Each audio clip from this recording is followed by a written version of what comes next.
Today, while my video series 66, let us discuss prudential norms on income recognition, asset classification, and provisioning pertaining to advances.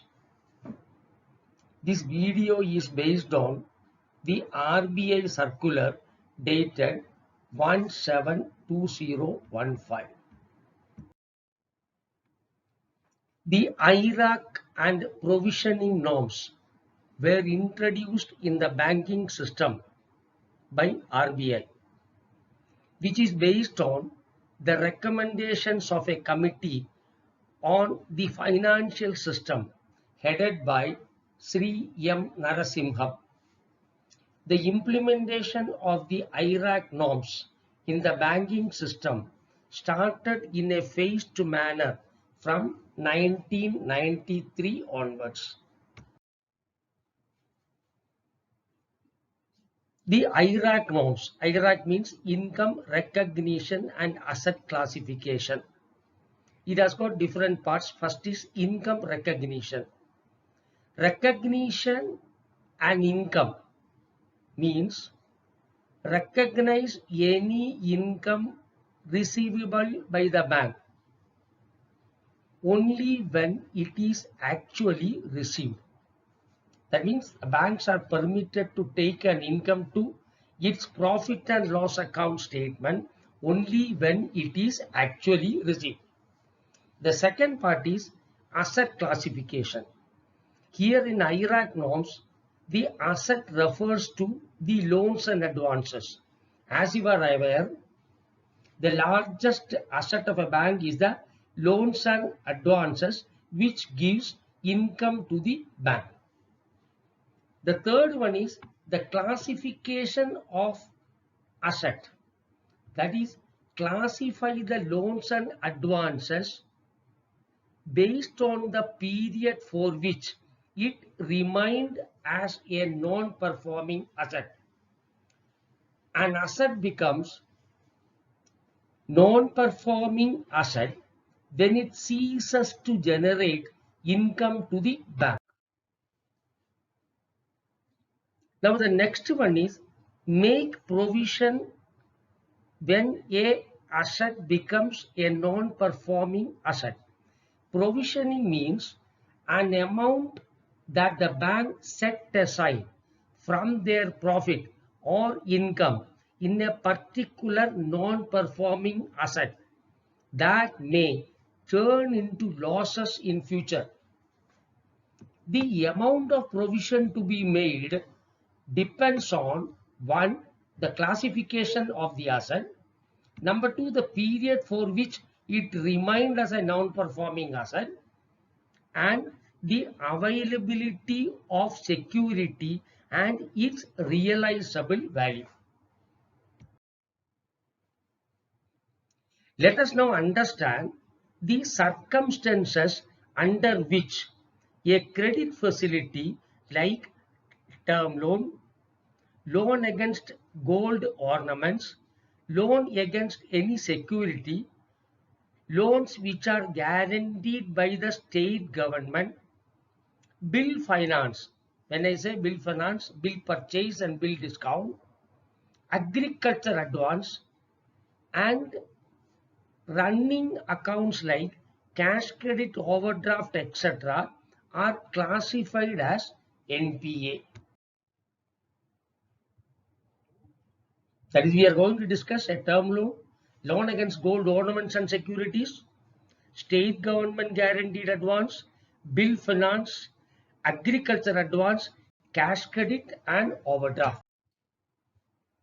Before proceeding further, to find out the circumstances under which different types of credit facilities will be classified as NPA, we need to understand certain terms like due date, overdue, out of order, and period exceeding 90 days. An amount due to the bank under any credit facility is overdue if it is not paid on the due date fixed by the bank. Say for example, a bank had fixed the repayment date as 5th of every month. If the amount due to the bank is not paid on 5th, it becomes an overdue on 6th. Similarly, the word out of order is used in cases like cash credit, overdraft, etc. On the 90th day, if the out of order position continues, on the 95th day, the account will be classified as NPA.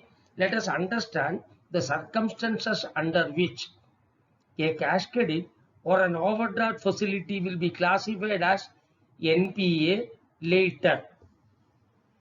Now, everywhere we talk about for a period exceeding 90 days, which means that the overdue or out of order position should exceed 90 days for classification as 90 days.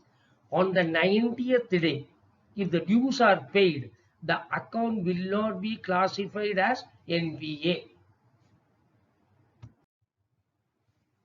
For example, a bank had sanctioned a loan of 6 lakhs payable in 60 installments of 10,000 each. The due date for payment of each installment is fixed as 5th of every month. The date 5th is called the due date. On 6th of the month, the account has become overdue. Suppose the borrower had defaulted the installment payable on 5th of April 2019. From that day, you count 90 days. The 3rd July is the 90th day of default.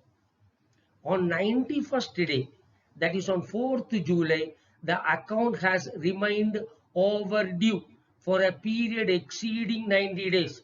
Hence, the account has to be classified as an NPA with effect from 5/4/2019. The required amount of provision has to be done on the quarter ending 30th June. So now let us understand, we have now learned what is meant by a due date, what is meant by overdue, what is meant by out of order, that we will discuss later. For a period exceeding 90 days also we have discussed. Now, what are the circumstances under which various credit facilities could become NPA? The interest and or installments of principal remain overdue for a period of more than 90 days in respect of a term loan. Either the interest or the installments or both, if they are not paid and it remains as an overdue for a period exceeding 90 days, the account will have to be classified as overdue and then as NPA. If the bill remains overdue for a period of more than 90 days in the case of bill purchased or bill discounted, which means that on the due date, if the bills are not paid, it becomes overdue and it remains as an overdue for a period exceeding 90 days, the bill purchase or bill discount facility will have to be classified as NPA. Any advance given against gold ornaments or government securities like shares, bonds, etc. will become NPA if the account remains overdue or remain out of order for a period exceeding 90 days. Here, the two words are used. One is overdue. Suppose the facility is given as a loan payable in installments, the word overdue is applicable. If it is given as a running account, the word out of order will be applicable. That means if it remains as an overdue or as an out of order for a period exceeding 90 days, the account will become NPA. Any state government guaranteed advances also, if it remains out of order or remains overdue for a period exceeding 90 days, the account will become NPA. In case of a cash credit facility or an overdraft facility, which are called as running accounts, if the account remains out of order for a period more than 90 days. Running account means the accounts where debit and credit will be happening continuously and the customer can draw up to the sanction limit or drawing power, whichever is less. Now let us go to the agricultural advance. In case of agricultural advance, the installment of principal or interest thereon remains overdue for 2 crop season for short duration crop. The installment of principal or interest thereon remains overdue for 1 crop season for long duration crop. So we have understood that in agricultural advances, the crops are divided into 2 categories, short duration crop and long duration crop. We will go into that later. Now let us look at a case, a term loan which remains overdue for a period exceeding 90 days. Here on 30th April 2018, interest debited is 2,310 and the installment payable is 1,000, which the customer is paying regularly. But the interest as on 34/18 is not paid for a period exceeding for a period of 90 days. So it remains overdue and naturally the account has become NPA. Now look at a case where interest is being serviced regularly whereas the installment is not paid. In this case, if you look at the due date of payment is 5/4/18, the installment has become due on 5/4/18, that 90th day is 3rd July 2018. If there is no credit on 3/7/18, the account has become NPA and it will be treated as NPA with effect from 5/4/18. Now look at the case of a usance bill of exchange against which the bank has discounted that bill. If you look at the usance bill of exchange is drawn on 12/4/2020 and the bank had extended a loan of 33,000 to the drawer of the bill, Radha Enterprises. The bill of exchange says 1 month from date pay Vaishali Bank, because from 1 month from date means 1 month from 12/4/2020. That means the due date is 12/5/2020 plus the 3 days grace. Thus the due date is 15/5/2020. That means if the bill is not paid on 15/5/2020, it becomes overdue. In this case, the 13/8/2020 is the 90th day. If the bill is not paid on 13/8/2020, it remains overdue for a period exceeding 90 days. Hence, the account is NPA from 15/5/2020. Let us now understand what is meant by out of order. We have learned that a cash credit account or an overdraft account will become NPA if it remains out of order continuously for a period exceeding 90 days. The first one is the outstanding balance remain continuously in excess of the sanction limit or drawing power for 90 days.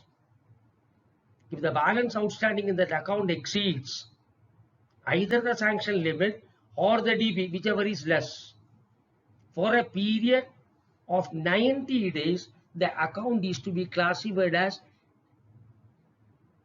overdue.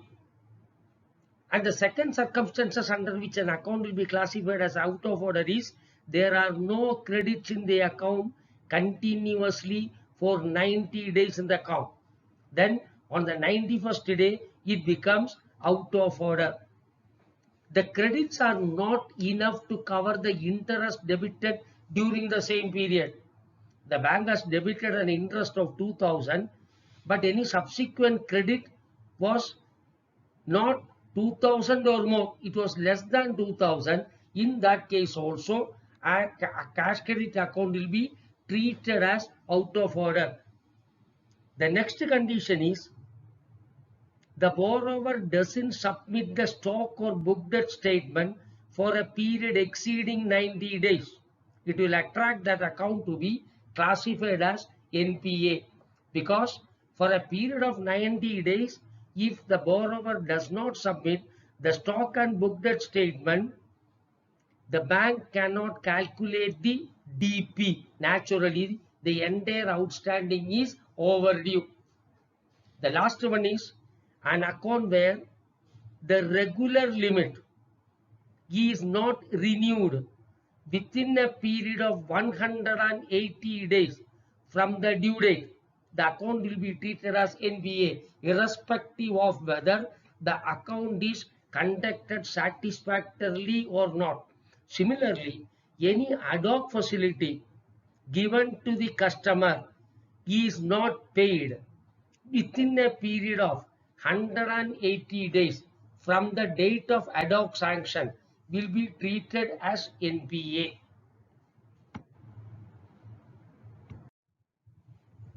Here is an example.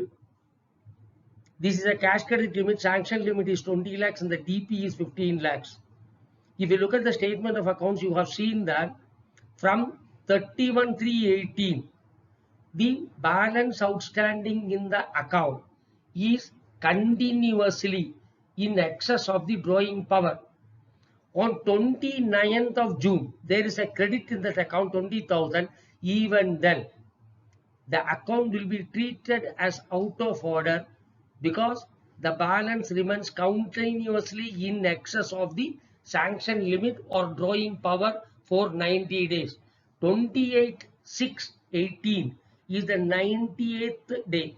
So on 29/6/18, the account has become NPA.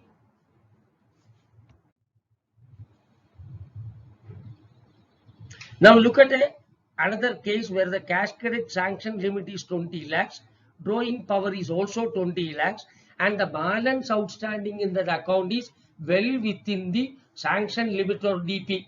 However, there are no credits in the account for a period of 90 days. Naturally, when there are no credits in the account for a period exceeding 90 days, the account is out of order and the account needs to be classified as NPA. Now look at a similar case. I am using the same example. Here there are credits in the account, but the credits are not sufficient to meet the debit during the same period. Naturally, the account needs to be classified as NPA. Now let us go back to the agricultural advance, where we stated that agricultural advance will be classified into two classes. One is a short duration crop, one is a long duration crop. In case of short duration crop, if the interest or the principal remains overdue for the next 2 crop season, then only a short duration crop account will become an NPA. Short duration crop, the crops with crop season up to 1 year would be treated as short duration crop. Examples could be the paddy, leafy green vegetables, cereals, millets, etc. The paddy harvesting period is normally 4 to 5 months. Let us assume a case where the period is 5 months. The crop season for paddy is 5 months period.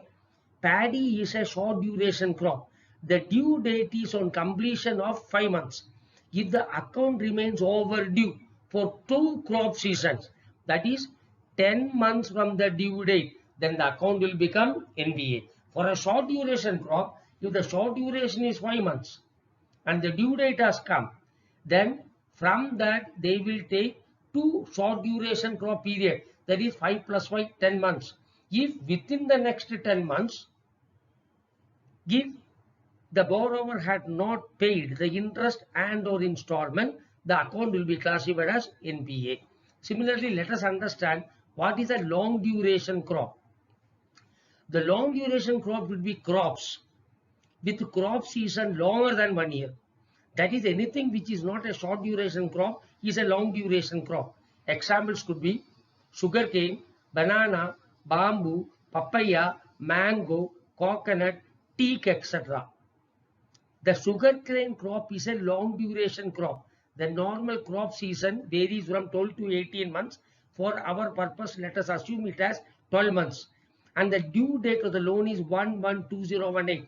If the account remains overdue for one crop season, the account becomes NPA. If the amount is not paid on or before 1/1/2019, the account is classified as NPA. Now, as a banker, we do not know which is a short duration crop, which is a long duration crop. This information will be furnished by the state level bankers committee of each state. Now let us understand any advances given against the NSE, KVP or IVP or LIC policies, or any advances granted under consortium, or an advance guaranteed by the central government, how they will be classified as NPA. And advances against a national savings certificate or Kisan Vikas Path or Indira Vikas Path or any advances given against insurance policies need not be treated as NPA provided adequate margin is available in the account.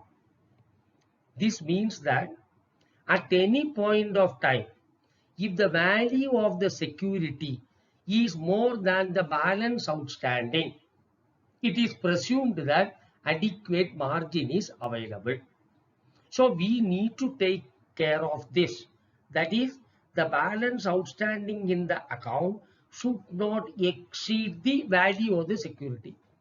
So till such time there is adequate margin available, the account will not be treated as NPA. Now, any advance given under consortium, just because one member bank or the leader bank have classified an account as an NPA, all the members or the leader need not classify that account as NPA. Each bank will have to go by their record of recovery. If there is no out of order or overdue position for a period exceeding 90 days, such accounts, irrespective of whether the other banks under consortium have classified the account as NPA or not, the bank where there is no overdue or no out of order for a period exceeding 90 days need not classify such advance as NPA. In case of advances guaranteed by central government, they need not be treated as an NPA as long as the central government has not refused payment. Now, let us understand the bill discounter under LC favoring a borrower, whether they will be classified as an NPA or not. The bills discounted under LC favoring a borrower may not be classified as non-performing asset when any other facility granted to the borrower is classified as NPA. It could be possible that all credit facilities are classified as an NPA, but LC discounted need not be classified as NPA. However, it will be classified as an NPA, one, when the documents under LC are not accepted on presentation. That is, the LC issuing bank has not accepted it on presentation. The second, the payment under the LC is not made on the due date by the LC issuing bank. The LC discounting bank has demanded payment from the LC issuing bank on the due date. The LC issuing bank is not paying it. Then naturally, the credit facility or the LC discounted will become NPA. The borrower does not immediately make good the amount disbursed as a result of discounting of concerned bill.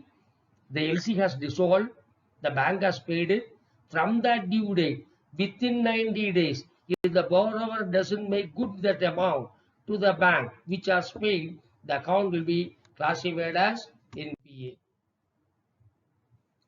Now there are cases where moratorium is given for payment of interest in certain accounts. The examples could be bank finance large infrastructure projects. Bank finances agricultural plantation process. In the sanction term itself, the banks allow moratorium for payment of interest because it may not be possible for them to generate adequate income to pay the interest. So like in the case of holiday period allowed for the principal amount, banks do allow moratorium for payment of interest in such cases. So during that period, the interest, even if it is not paid, the account will not be classified as non-performing asset. That is, such accounts, amount of interest do not become overdue, provided the sanction terms clearly stipulates availability of moratorium period for payment of interest also. Similarly, in the case of a housing loan or similar advances given to the staff members of the bank, they have separate sanction for payment of principal, separate sanction for payment of interest.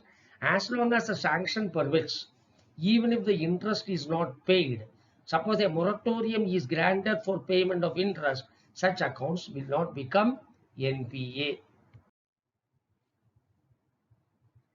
Now please note that the availability of security or net worth of the borrower or guarantor should not be taken into account for the purpose of treating an advance as an NPA. The exception to this rule is in case of assets classified as doubtful 1 and doubtful 2 category, which we will learn later. And say for example, asset classification to be borrower wise, not facility wise.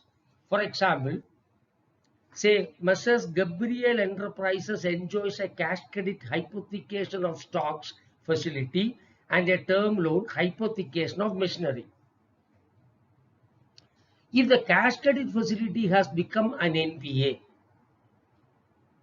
and the payment of installment and interest is very regular in the term loan account, even then the term loan account should also be classified as NPA. That is, the NPA classification or the asset classification of the credit facility is borrower wise and not facility wise. Now we have discussed what is meant by income recognition, what is meant by asset classification, what is meant by provisioning norms, the circumstances under which various credit facilities like term loan, cash credit or overdraft facility, bill finance, advance given against government securities or gold jewelry, advances guaranteed by the state government, advances guaranteed by the central government, advances granted against NSC, KVP, IVP or LIC policy, advances given under consortium, etc. will become NPA. Now in the next video, series 67, we shall discuss the classification of assets and the amount of provision to be made for each class of asset in my video series 67. The NPA is a very important subject which every banker needs to understand. Because as you are aware, every quarter the auditors, internal and external, and once in a year at least, the RBI inspection is being carried out. If we want to clarify our position, the reason why an account is not classified as an NPA, or the reason why we have made this provision for an NPA, we should learn this topic. If you have understood this, if you like this, please subscribe to this channel and visit my website www.lendinghub.co.in, where previous videos describing various such topics in simple language is available. The videos are also published on YouTube. So anybody who would like to see my previous series videos up to 67, please visit the YouTube video. Thank you very much.